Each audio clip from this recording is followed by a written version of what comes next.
Today I'm going to be revealing for the first time my secret watch collection, and I've got two awesome guys. Well, this one's alright, Sergi. I'm just here to like look at your watches. Okay, cool. And we also have Marco. He is the watch expert. He has flown in from Switzerland to Dubai. So this is our moment, this is our opportunity. He's gonna tell us the lowdown on each of these. I'm gonna tell you why I bought them, why they're part of my collection. So tell me if what I got was a good deal or not. Okay. I mean, from just looking at the watches, yeah. Yes. Okay, all right. But depends how much you paid for it. Yeah. Well, the thing is that some of these watches you cannot even get. Even if you want them, you can't get them. Even if you have all the money in the world, you're a big guy, no chance. No chance. Many of them. Yeah. How'd you get them? So I tracked them down, like took months and months and months. What kind of fishy business are you involved in, Alex? YouTube is a fishy business, what can I say? Yeah, okay. I'm gonna start here, look. Yeah. Ta-da! This one I got when I was 18 for my 18th birthday from Nick. You guys know my husband Nick, and it was my first ever Swiss watch. And the cool thing about this is, look, diamonds. The diamonds. So for me, I was like, my first ever Swiss watch. Holy shit, I've made it! And 18th birthday, it's got 18 diamonds in the shape of the T. Beautiful. So But there you you need go. like 20/20 vision to see the time. It's pretty tight. Then this one came. All right, and this one I bought for my husband. This is a Frédéric Constant. It's the world timer, so basically that's the complication, right? That's. I like the color combo. Yes, so nice color combo. Yeah. it's a good combo, man. Very classy watch. For some is good watches with complications, more affordable, which is also good for the audience. Automatic rotor, so you don't have to wind the watch. This was before Super Car Blondie existed. Yeah. And we were like, $4,000 for a watch. That's a lot of money. It is. It's a lot of money. But you know what's cool is if you were to get this complication on an AP or something like crazy, it would cost what? 70, 80K. Yeah. Dollars. So $70,000, slightly more. $80,000. Yeah. So it's a good deal. For what you get, it's a good deal. Approved. Approved? As a start of the collection, Marco definitely approved? But has this held its value, gone up or gone down since then? It absolutely went down. Oh yeah? Yes. All right, now this one. This is a limited edition, Monaco, and it's worth about $12,000. Jesus. But I was gifted this one By who? by Tag Heuer. Okay. You like their I shape? don't like square watches. I like Tag Heuer though, but like Yeah. it's got the pizza box syndrome. You know, it's a square box with a circle inside of it. I never heard that. I got this gifted at the Monaco F1, Yeah. and it's called the Monaco. And it's a collectible piece, huh? I never seen the case before. Limited edition too, so good job. Thanks. Connected to racing, so Okay, good. definitely something for the channel. Sweet.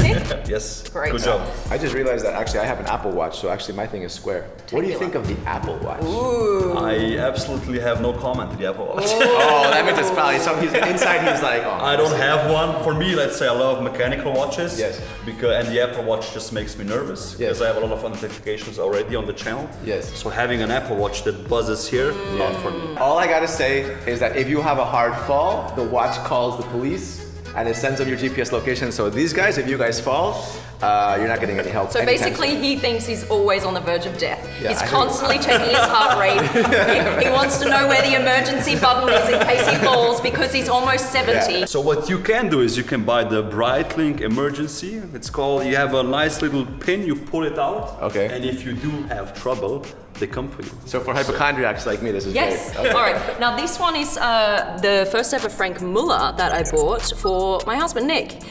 You'll find out that I bought a lot of watches for my husband through this video that I didn't even realize I had. So I'm taking some of these back. This was like our first kind of baller watch in that we always saw our friends wear their like Frank Mullers with all the diamonds and stuff on it. And I was like, one day I'm gonna own a Frank Muller. Then we went full on bling. Bling, bling, bling, bling. With Frank Muller, again. this one. Yeah, from our video. If you guys didn't watch that, go take a look because it was a tear-jerky moment. You won't believe it, it's that one. No way! I love you. Amazing. It has a complication called crazy hours. You see how all of the numbers are out of place or out of order?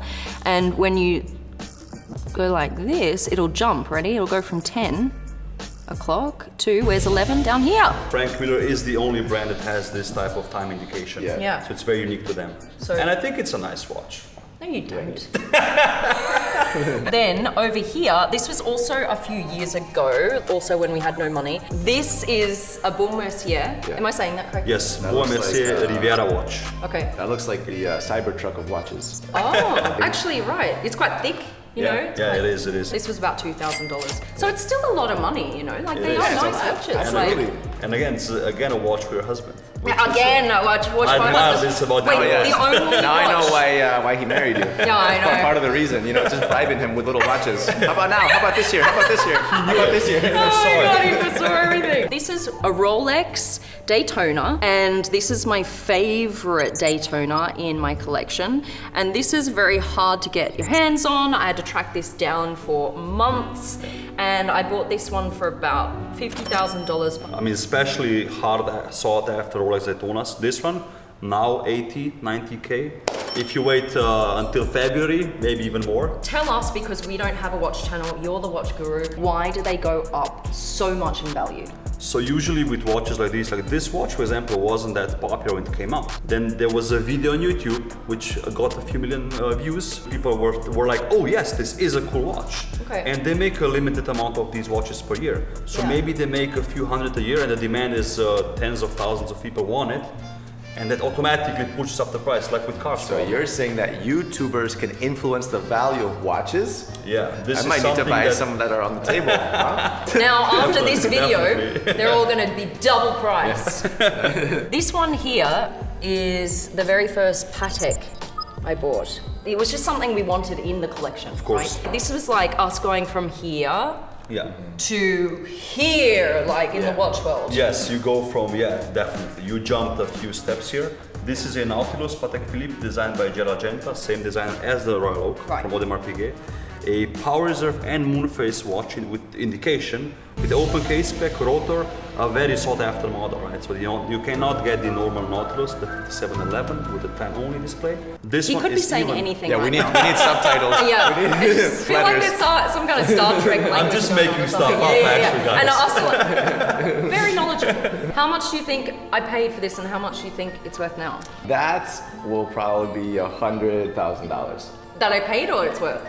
You probably paid less, and it's probably worth more. Okay, all right. See, I'm starting to get the gist of how this goes. So am I right or am I Such a wrong? good guess.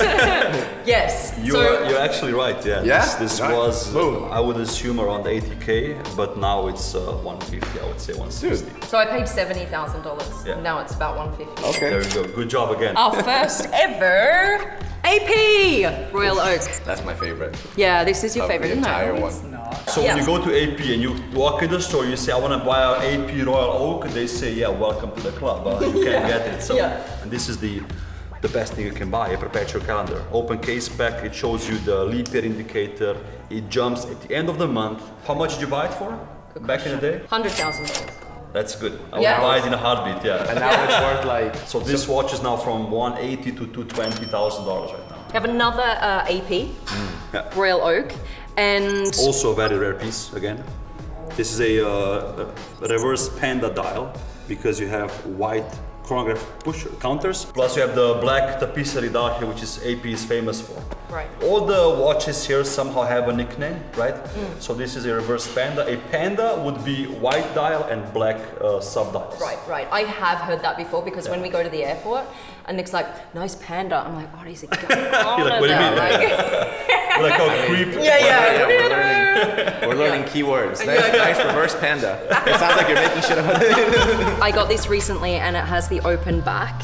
Yeah. Absolutely love this. With a chronograph movement from AP, which is just exquisitely made with the open case back. That's the one. That's the one. Yes. That's the one. I love this. This one also has an Beautiful open blue case. dial tapisserie. Yes, this one does. This one I love because it's sportier, because it has this Oyster Flex strap. Just rubber. Yeah, so it's just like, it means like it's more wearable because you can wear it. Yeah, it's rubber. All these fancy words. Oyster Flex. Yeah, rubber. Yeah, sure. So I wear this a lot because it means you don't get the whole band scratched, right? As you said, it's super rare. Yeah. Nick actually tracked this one down for me. I was on the way to the airport in Switzerland on my birthday, and he said, I'll be back in an hour. Yeah. And he came back with this. And I was like, Good job, Nick. Eh?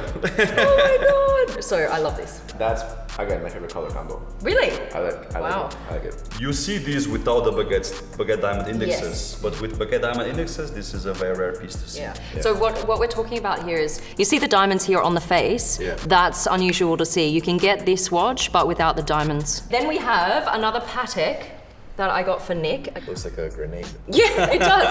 Yeah, it does. Exactly. You want to know something funny about Yeah, this I watch? do. The strap is more valuable than the Frederic Constant and the Frank Miller. What? So you can sell the strap for these two watches easily. What? So Yes. how much can I sell the strap for? I'd say 6-7K probably, yeah. It's still uncut as it looks like. Is there so something inside of it that we're not There's seeing? no, but It's rubber. It's rubber. I changed my perspective. yeah. Why is that? It's discontinued. Oh, okay. Yeah. So Also, this, straps can get discontinued. A Wow. very weird thing in the watch space. And Patek is so hyped, then everything just goes up. I love this because of it looks like more military style Yeah. and just looks funky. and Aggressive. cool. For sure. I like it. Yeah. Okay, and then we have another Rolex Daytona, and this one has the ice blue face. And this one's also super hard to get. We're talking about the color combination Yeah. here. Love. Love it. What's the, like I said, if you would think about baby blue and brown, you would say that's an ugly watch, but it really works in person. Yeah. And there's a nickname for this watch as well. The reverse koala. You got it. No, so this is actually explained as the Platona. So Yeah. platinum Daytona, Yes. it's called a Platona. Because this is platinum, so it's the heaviest one. Yes. All right, let's do it. Just That is pretty heavy. Yes. Like It's it's a like, workout. It's like an huh? arm weight. Yeah, you get Exactly. sick shoulder workout. All right, give it back, Serge. Bought this for about 90K. You still made money again. Ka-ching. I would say now, if you want to sell it, it's in good condition. If you have all the box and papers, 100, 110, easy. Nothing but good decisions. No, I Yeah, know. I feel like exactly. these are all the ones that have gone up in value, and under the table are the ones that have gone down. Before I get to the RM, I want to show you this baby right here. This is super, super special. This is the first time I'm wearing this watch outside the house. Yeah. This is a Rolex Rainbow. It's called the rainbow, Rainbow. because of the gradient sapphires on Yeah. the bezel and also on the indexes. So the indexes are actually sapphires as well, and the lugs and the side of the case is set with diamonds. Very appropriate. It's a very unicorn type watch, we would say, in the watch space, because you never see this outside, huh? No. There's also a white gold version, also very rare, and you see the subdials of the chronograph are actually meteorite. So A meteorite. meteorite, yeah, exactly. goodness. Very rare watch, huh? What I paid for it, this. I mean, it's coming from space. You know, it's a meteorite, and it's got the rainbow. and it's thing. also super hard to get Yeah, a hold yeah. of, right? You can't find this watch, so. like 300K. Okay. Well, I paid $280,000. 280. That's what you paid? Yeah. Jesus, man, that's like more than the car. And now it's worth. But she made money with the watch. Oh man. I would say you could sell it for $450,000.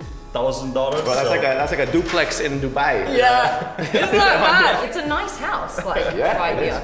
Which is just crazy to me. Like, I don't take any of this for granted. A couple of years, I could never have even imagined being able to have this in my collection. I'll never sell this, please. Last but not least, my first ever RM. So Richard Mille. And what I love about this is that it's a skeleton. Basically means you can see all the mechanics and see straight through it. And I love how it looks 3D, like all the layers on the watch. I mean, you're in Dubai. If you're in Dubai, you need a Richard Mille, I think, right? I feel like you need to be like big and strong to wear. You know, you need It's you so need to light work out. though. You need It's to so work out light. a bit. And Feel ergonomic, it. you know? Have you not felt this before? If you put the watch wow, on the yeah, wrist, this is light, you actually. see it's very ergonomic. I think it's empty on the inside. It's so light. Yeah. It's like literally half the weight as that super heavy one. As the strap. Yeah.